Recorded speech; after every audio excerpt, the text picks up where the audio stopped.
বন্ধুরা এই চাউমিন দিয়ে বানিয়ে ফেলবো দুর্দান্ত স্বাদের এক নতুন নাস্তা রেসিপি। তো কড়ার মধ্যে জল দিয়ে পরিমাণ মতো নুন হলুদ দিয়ে চাউমিনটা ভালো করে সেদ্ধ করে জল ঝরিয়ে নেবো।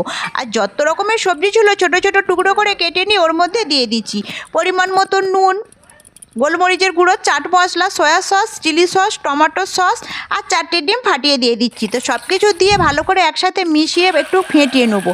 এদিকে তাওয়ার মধ্যে তেল দিয়ে দিচ্ছি, তাওয়ার তেল গরম হয়ে গেলে অমলেটটা ছেড়ে দিয়ে উল্টে পাল্টে একটু টাইম নিয়ে লাল লাল করে ভাজা ভাজা করে নিতে হবে বন্ধুরা, নাহলে ভেতরটা কাঁচা রয়ে যাবে। আপনাদের কেটে দেখিয়ে দিচ্ছি, ভেতরটা দেখুন কত সুন্দর ভাজা হয়েছে। আর কিছু স্যালাড নিয়ে নিয়েছি, তো এতেই দেখুন দেখতে কত সুন্দর লাগে, খেতেও কিন্তু খুবই দুর্দান্ত লাগে। তো বন্ধুরা আপনাদের বাড়িতে যদি বাচ্চা থাকে, বাচ্চাদের তো চাউমিন করে দেন, সবজিগুলো বেছে বেছে খায়, নষ্ট করে। তো এইভাবে যদি অমলেট বানিয়ে দেন সব কিছু পরিষ্কার করে চেটে পুটে খেয়ে নেবে, কিছুই ফেলে রাখবে না। তো ভিডিওটি যদি ভালো লাগে ভিডিওতে লাইক কমেন্ট ও শেয়ার করবেন। আজ এই পর্যন্তই, টাটা।